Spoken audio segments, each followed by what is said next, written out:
Donc, on va faire ça à deux. On s'est réparti le travail. Moi, je prends depuis à peu près 15e siècle jusqu'à 1981. Et Jean-Paul Richalet vous fera en deuxième partie de 1981 jusqu'à nos jours. Alors, je vais entrer. Voilà.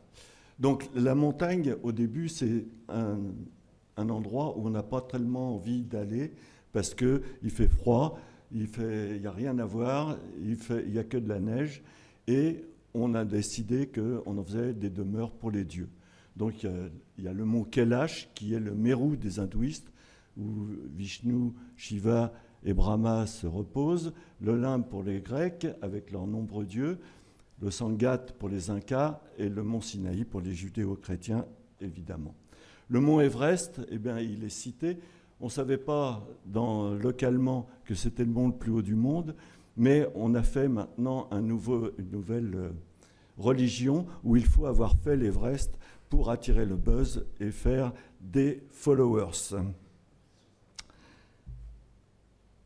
Alors, les explorateurs des hauts lieux, comme je vous disais, au début, c'est surtout pour des conquêtes.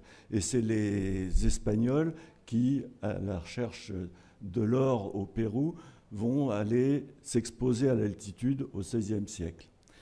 Mais en France, il faut attendre Balma et Paccard en 1786 pour arriver au sommet du Mont Blanc. Et déjà un médecin, puisque Paccard est médecin à Chamonix, et ces premiers explorateurs, ils vont quand même avec beaucoup de peur, puisqu'on pensait à ce moment-là qu'on allait mourir si on passait une nuit à plus de 3000 mètres d'altitude.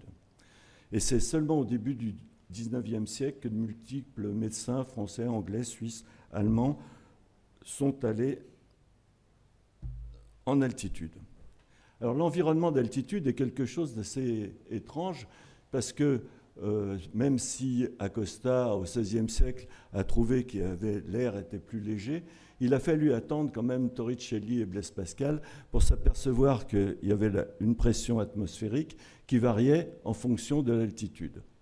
Et là, on s'aperçoit aussi que à la même altitude, on peut avoir du froid, ça peut être froid, sec, désertique, ou au contraire, sur l'altiplano andin, eh ben, c'est peuplé et c'est relativement tempéré. Et c'est Antoine de Lavoisier qui a déjà fait un grand pas en avant en démontrant la composition de l'air. Et Joseph Gay-Lussac constate, lui, lors d'une ascension en ballon, que la composition de l'air ne varie pas en fonction de la pression atmosphérique. Quand on va en altitude, eh bien, tous les auteurs se rendent compte qu'on n'y est pas très bien. Dès qu'on dépasse 3000 mètres, on a des céphalées, on a des anorexies, des vomissements, l'insomnie, les sensations ébrieuses et on est très fatigué. Et on regroupe tous ces signes sous le mal aigu des montagnes. Et ce qui est encore plus étrange, c'est que ces signes sont inconstants. On peut aller 2 fois à 2 périodes différentes et ne pas avoir les mêmes signes. C'est plus ou moins intense. S'il y a beaucoup de participants, tous les participants ne sont pas touchés de la même façon et c'est moins fréquent chez les natifs. Donc, c'est très étonnant. Alors, quelles sont les causes du mal aigu des montagnes qui sont évoquées ? Eh bien, d'abord, on pense que c'est des odeurs fétides, pestilentielles, qui pourraient créer ces malaises. Il y en a d'autres qui ont dit que c'était la fatigue, le froid. Et la diminution du poids de l'air, ça intéressait beaucoup de gens. Et il y a une théorie qui va jusqu'en 1870, où on pense que c'est le relâchement de l'articulation coxo-fémorale, puisque le poids de l'air ne fait pas l'effort de garder l'articulation, on est obligé de contracter les muscles et c'est ça qui causerait tous les malaises. Un peu plus sérieusement, on pense à la sortie des gaz du sang qui sortent parce que la diminution de la pression, ou on ne peut pas respirer à cause de la dilatation des gaz intestinaux. Plus tardivement, on évoque l'électricité qui rendrait plus rare l'air en oxygène. Donc la pauvreté de l'air en oxygène commence à être quand même très sérieusement évoquée, mais celui qui vraiment dit que c'est l'oxygène qui est en cause, c'est Denis Jourdanet. Alors Denis Jourdanet, c'est un médecin français qui part au Mexique, certainement faire fortune, et qui travaille beaucoup sur le choléra, sur la fièvre jaune, et qui amasse une fortune assez considérable, et qui revient en 1860, et il rencontre Paul Bert, une nouvelle fois Paul Bert, et il lui dit, ben voilà, moi j'ai deux idées, c'est que d'abord, il y a une zone d'altitude qui préserve de la tuberculose, et la deuxième chose, c'est que tous les troubles que je rencontre en altitude, au Mexique, eh bien, ça doit être dû à une baisse de l'oxygène dans le sang. D'ailleurs, quand j'opère quelqu'un, eh bien, je vois bien que son sang est plus noir si je l'opère en altitude ou si je l'opère au niveau de la mer. Il repart au Mexique en 1864, et là, malheureusement, il est nommé médecin de Maximilien. L'empereur Maximilien d'Autriche, qui est fusillé en 1867, donc il est obligé de rentrer en France. Mais entre-temps, il a épousé une femme extrêmement riche, donc il a encore augmenté sa fortune. Et là, avec Paul Bert, il décide de prouver que c'est bien la diminution de l'oxygène qui est la cause de tous ces malaises. Alors Paul Bert, bon, je ne vous refais pas tout ce que fait Paul Bert, mais surtout, ce qui nous intéresse, c'est la pression barométrique. Et là, c'est un ouvrage quand même assez considérable. Je me demande comment il réussit à écrire autant, parce que ça fait 1200 pages. Il a publié en 1870 un traité de physiologie qui est déjà conséquent. Il s'intéresse à tout, il s'intéresse au mouvement de la sensitive, il s'intéresse à la respiration des mollusques, il s'intéresse à tout, et en plus, bon, il fait la pression barométrique. Et l'appareil que lui a payé Monsieur Jourdanet, grâce à son immense fortune, c'est cela où on peut rentrer un homme entier peut rentrer dans des caissons et se livrer à différentes expériences en hyperpression et en hypobarie également. Je ne vous détaille pas l'instrument qui quand même paraît extrêmement compliqué. Alors là, je vais résumer les expériences de Paul Bert. Je résume 1200 pages en quand même quelques mots. C'est osé, mais enfin, il faut bien prendre des options.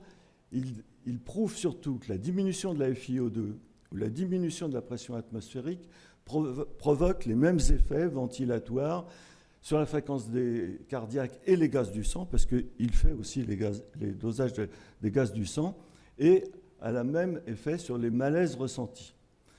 Et il constate également que l'administration d'oxygène améliore les troubles et qu'il y aurait une possibilité d'acclimatation. Et ça, c'est important parce que c'est l'époque où les ballons, les aéronautes, eux, vont à des altitudes de plus en plus importantes. Donc, on a au début les ballons comme Montgolfier à air chaud, eh bien, ne vont pas en très haute altitude, donc il n'y a pas de problème. Mais en 1783, on commence à avoir des ballons à gaz, gonflés à gaz, qui atteignent des altitudes extraordinaires. Et on évoque même la possibilité, en 1784, que quand on monte, on sent d'autant mieux, c'est parce qu'il n'y a plus de phlogistique dans l'air, l'air est déphlogistiqué, c'est-à-dire qu'il y aurait une tension en oxygène beaucoup plus importante. Ça montre qu'ils n'ont pas encore bien compris que la composition de l'air reste identique à toutes les altitudes. Il y a même un dénommé Blanchard qui aurait atteint 10 400 mètres, et là il y a une grosse polémique parce que c'est totalement impossible d'atteindre cette altitude. Les malaises ressentis par les aéronautes sont un petit peu différents, c'est-à-dire qu'ils se sentent euphoriques jusqu'à 4000 mètres d'altitude, qu'ils atteignent assez rapidement, et après ça, ils sont très apathiques et ils notent même des pertes de connaissance. Ça les intéresse même tellement qu'ils vont voir Paul Bert, surtout deux, Sivelle et Crochet-Spinelli, vont voir Paul Bert en lui disant, ben voilà, nous on voudra atteindre des altitudes très importantes, battre des records en ballon, qu'est-ce que vous nous conseillez? Et Paul Bert les passe dans son caisson hypobar. Crocé, Spinelli et Civelle, et il les fait monter jusqu'à une altitude équivalente de 8000 mètres d'altitude, et il constate que, ils se sentent un petit peu fatigués, et s'ils inhalent de l'oxygène, eh bien, ça va aller beaucoup mieux. Donc voilà, ils sont partis pour battre leur record du monde, et malheureusement, ça ne se passe pas exactement comme ils avaient prévu. C'est-à-dire que, vous voyez, ils atteignent 8600 mètres en 2 heures, 3 heures. C'est quand même, ça sonne un petit peu. Et là, ils ne se sentent pas bien, malgré le fait qu'ils inhalent un peu d'oxygène. Mais l'oxygène est contenu dans des ballons qui sont étanchéifiés avec du bitume, des ballons en caoutchouc. Ça donne, disent-ils, un goût épouvantable à l'oxygène.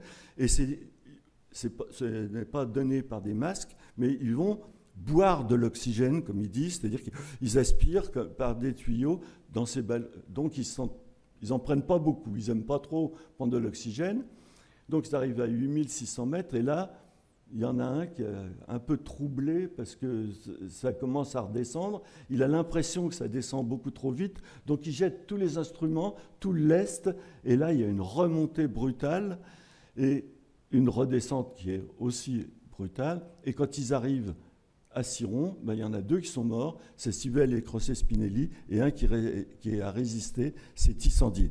C'est un drame pour la France, c'est quelque chose qui est ressenti comme quelque chose de dramatique, et il y a même une souscription nationale qui leur paye un tombeau que vous pouvez aller voir au Père-Lachaise. Il y a encore le tombeau de Civelle et Crocé Spinelli. Alors, Paul Bert, lui, s'en est bien sorti en disant: c'est parce qu'ils n'ont pas pris assez d'oxygène, c'est parce que je leur avais envoyé une lettre avant, mais ça, on n'a jamais retrouvé la lettre qu'il avait envoyée avant. Donc, les ballons, ce n'est pas très pratique pour faire de l'expérimentation, sauf quand on en meurt, et ce n'est pas très facile non plus pour transporter le matériel qui est nécessaire pour mesurer ventilation, gaz du sang et tout ça. Donc ils décident de faire des laboratoires permanents en altitude. Là, au moins, on pourra travailler dans des conditions de qualité. Alors, il y a une petite polémique, c'est parce que Vallot et Janssen, ils ne font pas des laboratoires pour les physiologistes. Il ne faut pas croire que c'est la physiologie qui les intéresse au plus, c'est surtout la glaciologie, les observations des étoiles, la glaciologie, et c'est un petit peu une course. Donc il y a Janssen qui essaye de faire son observatoire au sommet du Mont Blanc, manque de chance, c'est une calotte glaciaire, son observatoire se retrouve dans la vallée, et seulement Joseph Vallot, lui, fait un bel observatoire à 4350 mètres et qui est bien sur du rocher. Joseph Vallot, ce n'est pas un physiologiste, c'est un géographe qui a un peu d'éclarté de tout, comme on dit, un homme instruit, et il ouvre son laboratoire aux physiologistes. Angelo Mosso, qui est un Italien, lui, fait un laboratoire qui est un tout petit peu plus haut que le laboratoire Vallot, et il développe une théorie contre Paul Bert, c'est-à-dire que pour lui, les troubles ressentis en altitude sont dus non pas à une hypoxie, mais à une hypocapnie. Enfin, le pic du Midi de Bigorre. Alors, dans l'observatoire Vallot, qu'est-ce qu'il y a comme avantage?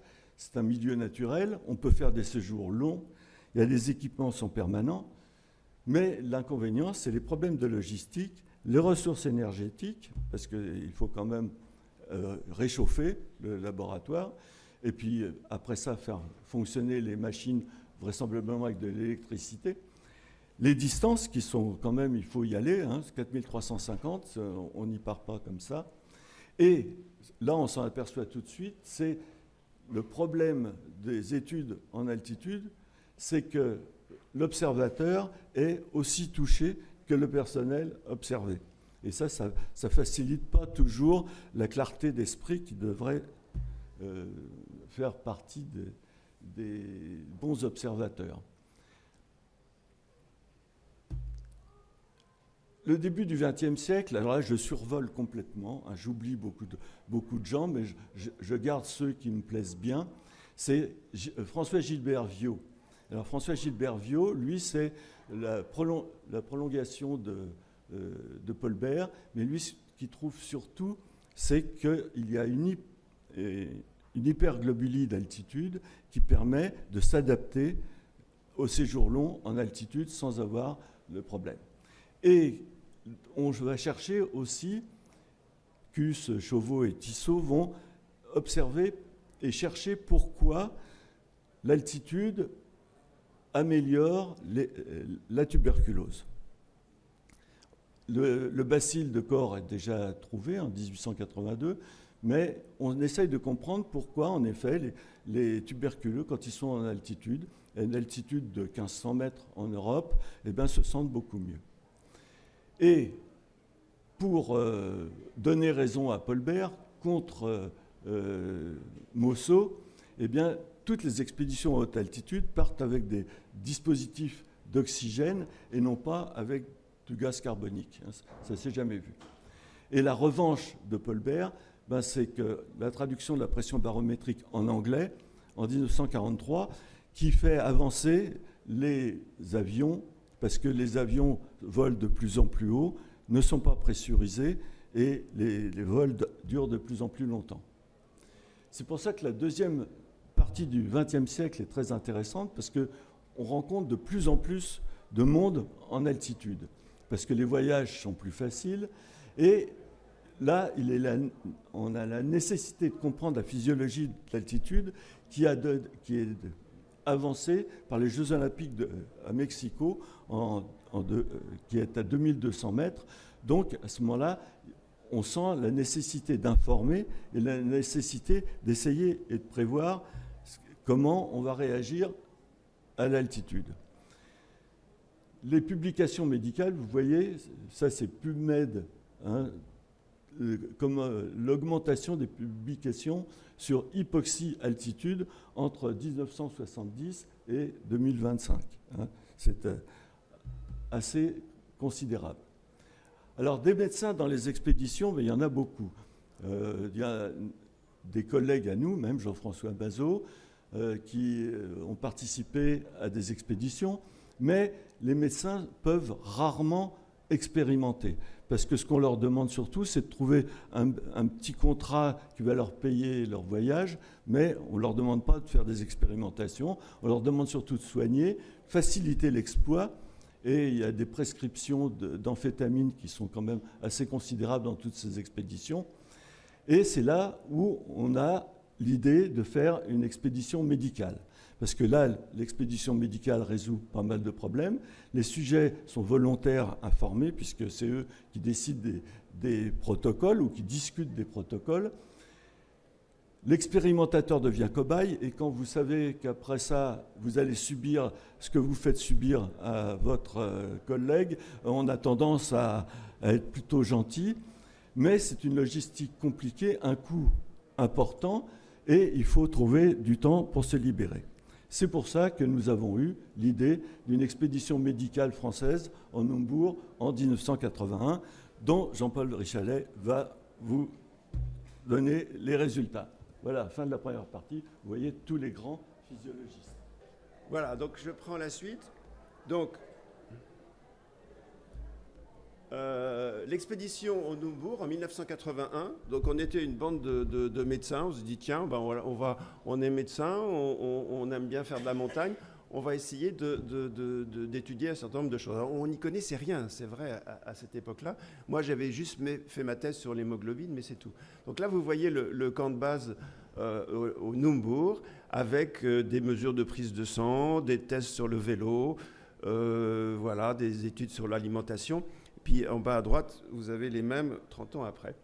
Donc un des éléments marquants lors de cette première étude, c'était la mesure du volume plasmatique. Et on s'était injecté du bleu Evans, qui est un diluant qui permet de mesurer le volume plasmatique. Alors on a su après que c'était un produit qui était assez toxique pour le myocarde. Enfin bon, et grâce à cette étude, on a pu montrer qu'en fait, le volume plasmatique diminuait chez la plupart des gens, comme on peut le voir sur ce graphique-là, mais celui en pointillé, il a augmenté. Et en fait, c'était quelqu'un qui souffrait fortement du mal des montagnes. Donc là, on a fait le rapport entre le volume sanguin, le volume plasmatique et le mal des montagnes. Il y a une dérégulation du comportement du rein, finalement, par rapport au volume plasmatique en altitude. Et puis aussi une grande expérience qu'on a faite, c'était sur le rythme cardiaque, et vous voyez en particulier que la fréquence cardiaque maximale, elle diminue en altitude. Et ça va être un thème de recherche qu'on va répéter pendant de nombreuses expéditions par la suite. L'alimentation aussi, vous voyez qu'on était quand même relativement bien équipés pour manger. Et on s'est aperçu qu'en fait, on perdait du poids en altitude, tout simplement parce qu'on mange moins. On mange moins parce qu'on n'a pas faim, parce qu'on a le mal des montagnes. Mais ce qu'on a montré surtout, c'est que la perte de poids est d'autant plus importante que le poids et la masse grasse de départ sont élevés. Donc les plus gros et les plus gras perdent plus de poids que les plus maigres. Et on a même un de nos collègues anesthésistes, Philippe Larminia, qui a réussi à gagner du poids lors du séjour en altitude parce qu'il était très maigre au départ. Donc ça ne sert à rien de grossir avant de monter en altitude, vous perdrez plus vite que les autres. On a récidivé 4 ans plus tard à l'Annapurna 4. Alors on n'a pas eu de chance sur le plan sportif parce qu'il a fait très mauvais temps et donc on n'a pas réussi à aller au sommet. Mais par contre, on avait un laboratoire qui était très bien équipé là, avec des mesures des gaz du sang, des mesures sur la coagulation. Je ne rentre pas dans les détails. Des mesures sur le sommeil. Vous pouvez voir tous les capteurs sur nous. Et là, ce qu'on a montré, on a continué toujours à étudier le système adrénergique et l'hypoxie. On a injecté de l'Isuprel pour montrer que la réponse à l'Isuprel était diminuée en altitude. Donc en fait, il y a un problème au niveau des récepteurs, des bêta-récepteurs cardiaques. Et puis aussi, on a montré qu'il y avait une diminution de la réponse vasculaire au froid. On a aussi fait des études sur l'altitude et on a montré qu'il y avait une respiration périodique en altitude. On fait des apnées du sommeil en altitude qui ne sont pas d'origine, ce ne sont pas des apnées périphériques obstructives, mais qui sont des apnées d'origine centrale dues à l'interaction entre l'oxygène et le CO2. Et vous voyez en haut le tracé de ventilation avec des pauses respiratoires qui peuvent durer 15 à 20 secondes. 6 ans plus tard, on est parti au Sarama. Alors là, c'était pour étudier la résistance à la très haute altitude. On est resté 4 semaines à 6500 mètres d'altitude au sommet du Sarama. Et l'originalité aussi de cette expédition, c'est qu'elle était mixte. On avait 6 hommes et 4 femmes. Et nous sommes restés donc pendant 4 mois, avec même des biopsies musculaires qui ont été faites là-bas, un laboratoire qui était très bien équipé, avec de l'azote liquide pour ramener tous les prélèvements. Là encore, on a toujours étudié le système adrénergique et le cœur, et en montrant que plus on restait en altitude, plus on avait besoin de noradrénaline pour avoir la même fréquence cardiaque. Donc, cette désensibilisation du système adrénergique qui nous a fortement intéressés. Et puis aussi des études sur la coagulation montrant qu'il y avait une altération de l'endothélium vasculaire en fait en altitude. Alors l'Observatoire Vallot, Christian en a déjà parlé, eh bien nous on a repris le flambeau après Joseph Vallot, on a restauré l'observatoire grâce à un sponsor dont je vais vous parler et on a pu faire pendant pratiquement 20 ans des expériences tous les ans sur le mal des montagnes, sur vous voyez, des échographies cardiaques, sur des tests d'effort. Là encore, on était très bien équipés grâce à une montée, bien sûr, en hélicoptère pour monter tout ce matériel. Voilà l'état dans lequel on avait trouvé l'observatoire quand on est arrivé la première année, avec des vieilles tentures, une décoration qui datait du début du XXe siècle. Et vous voyez, là, on était avec Arun Taziev qui nous avait rendu visite parce qu'on avait un projet d'expédition avec lui. 20 ans de publication sur les bêta-récepteurs, sur la fonction rénale, sur les réponses hormonales, sur l'effet du Viagra. On a été les premiers à montrer que le Viagra, le sildenafil, en diminuant la pression artérielle pulmonaire, pouvait être efficace contre l'œdème pulmonaire d'altitude. La performance physique, l'altération du sommeil, les potentiels évoqués auditifs, la balance, l'équilibre hydroélectrolytique, etc., etc. Et puis, donc, ça a été pour nous l'occasion d'organiser le premier grand congrès international de médecine de montagne à Chamonix en 92, et grâce en particulier à M. René Badevant, qui était le président-directeur général de Sandoz à l'époque, et qui était un fan de montagne et qui nous a fortement aidés. Et puis, vous voyez Jean-Louis Etienne qui participait, Charles Houston, un grand pionnier de la médecine de montagne aux États-Unis, Pierre Dejour, grand physiologiste, Hugues Monod, etc. Alors, ça a été aussi le moment de développer ce qu'on appelle le test d'effort à l'hypoxie, à Créteil depuis 1983, puis à Bobigny, puis maintenant dans 26 centres en France et dans les pays avoisinants, Belgique, Suisse, Italie, qui permet de mettre en évidence les facteurs de risque physiologique du mal des montagnes. On est parti sur l'idée qu'en fait, la réponse à l'hypoxie dépendait de la sensibilité des chémorécepteurs périphériques. Et les gens qui étaient malades en altitude, c'était des gens qui ont des mauvais chémorécepteurs, en gros, et qui hyperventilaient moins bien que les autres en altitude. Et maintenant, on a publié de nombreux articles sur une cohorte de plus de 5000 patients jusqu'en 2023. Donc le principe de test est simple. Vous faites respirer un mélange hypoxique à des gens, au repos d'abord, et ensuite à l'exercice. Et puis, vous les passez de l'hypoxie à la normoxie. Et vous voyez la phase. Ici, vous êtes repos en hypoxie, exercice en hypoxie. Là, vous repassez en normoxie. La saturation remonte, la ventilation diminue. Et donc, vous mesurez de façon indirecte la sensibilité des chémorécepteurs, ce qui permet, à l'aide d'un score, de détecter les gens qui sont particulièrement sensibles au mal des montagnes. Voilà.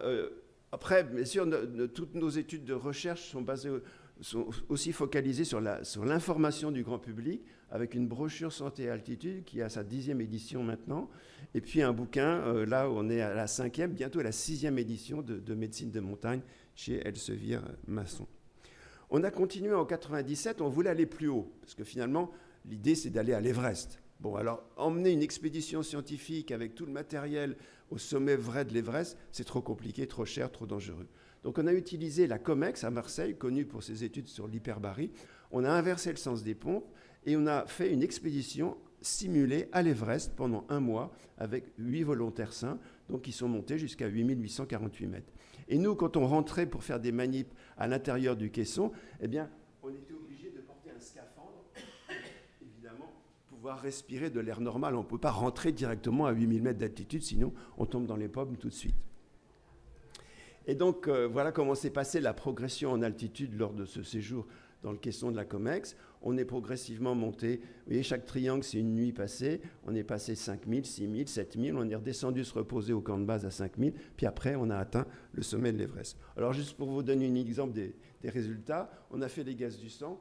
Devinez combien on a de gaz du sang de pression artérielle en oxygène au sommet de l'Everest. Vous voyez, 30 mm de mercure. Donc, quand vous voyez un patient qui arrive à l'hôpital avec une PO2 à 30, généralement, il n'est pas en bon état.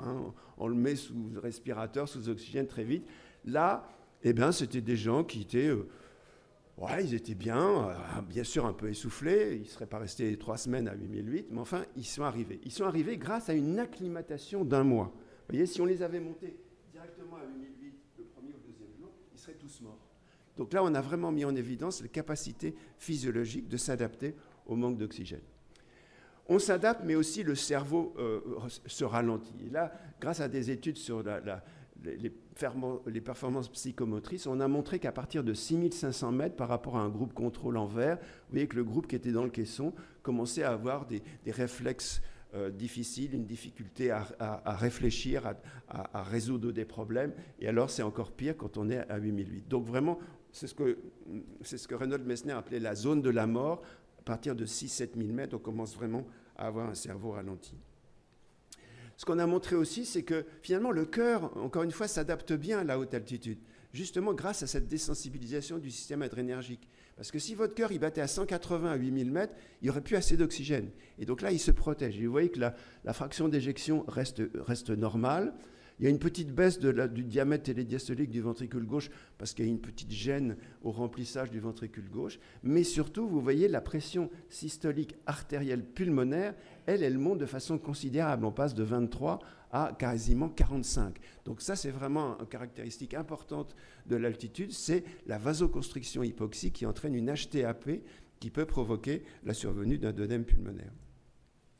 Alors, on s'est intéressé aussi aux populations qui vivent en haute altitude, comment, sur le plan chronique, on peut s'adapter au manque d'oxygène. Et on a été faire beaucoup d'expériences au Pérou, en Bolivie, sur les gens qui vivent sur l'altiplano, à plus de 4000 mètres d'altitude.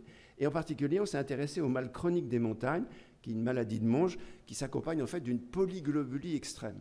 Les gens ont des hématocrites qui peuvent monter à 70-80%. C'est de la purée de poids dans le sang, qui circule dans le sang. Ça entraîne une hypertension artérielle, pulmonaire, et des accidents vasculaires cérébraux, etc. Et donc, on a essayé de trouver un traitement. Il n'y avait pas de traitement à l'époque pour cette maladie. Le seul traitement, c'était la saignée. Bon, alors les gens, ils vont à l'hôpital tous les 3 mois, on leur enlève 1 litre de sang. Voilà. Ou bien c'était de redescendre vivre en basse altitude. Et nous, on a eu l'idée d'utiliser l'acétazolamide, le Diamox. Alors vous allez me dire, c'est bizarre, c'est connu pour étant un diurétique. Des gens qui ont déjà un hématocrite à 80%, leur donner un diurétique, ça peut faire qu'aggraver leur hématocrite. Eh bien non, c'est le contraire qui se passe. Et là, vous voyez que le fait de prendre du Diamox fait baisser l'hématocrite de façon tout à fait significative grâce à une augmentation de la saturation en oxygène. En fait, le Diamox, c'est un stimulant ventilatoire. Et c'est pour ça que ça marche.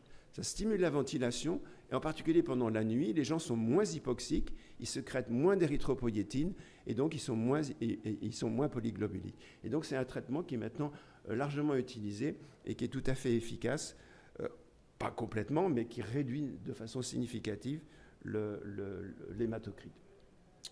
Voilà. Alors, il n'y a pas que nous qui avons travaillé. C'est vrai que depuis les années 80, notre groupe a été le seul quasiment en France qui faisait des études sur la haute altitude. Et puis, depuis quelque temps, il y a une équipe à Grenoble qui travaille là-dessus, surtout sur les populations qui vivent à haute altitude. Et là, vous avez la Rinconada, qui est la ville la plus haute du monde.